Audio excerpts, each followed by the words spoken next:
Plusieurs mamans d'enfants à besoins spécifiques sont souvent préoccupées par le réel problème de découvrir quels sont les talents, quelles sont les compétences de leur enfant à besoins spécifiques.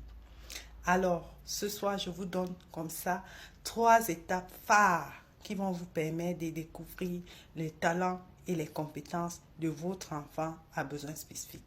Nous sommes d'accord que c'est tellement important de découvrir les talents et les compétences de son enfant à besoins spécifiques pour que cet enfant ne soit pas une charge émotionnelle pour nous-mêmes, pour qu'il ne soit pas un poids pour nous-mêmes.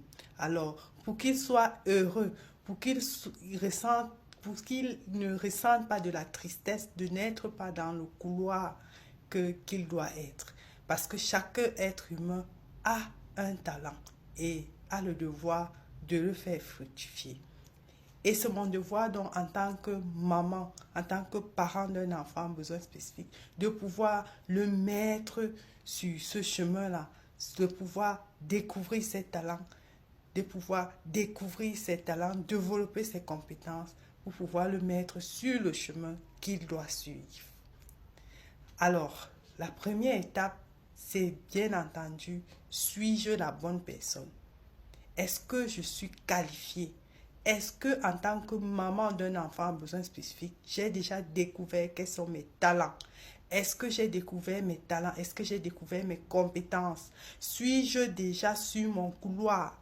Parce que chaque être humain doit être sur son couloir, accomplissant la mission pour laquelle il a été créé. Est-ce que moi-même, en tant que maman d'un enfant à besoins spécifiques, est-ce que j'ai déjà découvert mes talents? D'où je dois m'évaluer. Suis-je la bonne personne? Suis-je qualifiée? La seconde étape, c'est tout simplement de comprendre les besoins spécifiques de mon enfant à besoins spécifiques. Chaque enfant à besoins spécifiques a des besoins. Si moi, en tant que maman, je ne comprends pas quels sont ses besoins, comment je ferai pour l'aider? Comment je ferai pour l'aider si je ne parviens pas à comprendre ses besoins? D'où je dois commencer par travailler, comprendre, l'observer, observer ses comportements, observer, noter, pour pouvoir comprendre quels sont ses besoins. Et enfin, la troisième étape, c'est de mettre en place donc des activités pratiques qui vont donc me guider sur sa voie, qui vont donc me guider sur sa mission.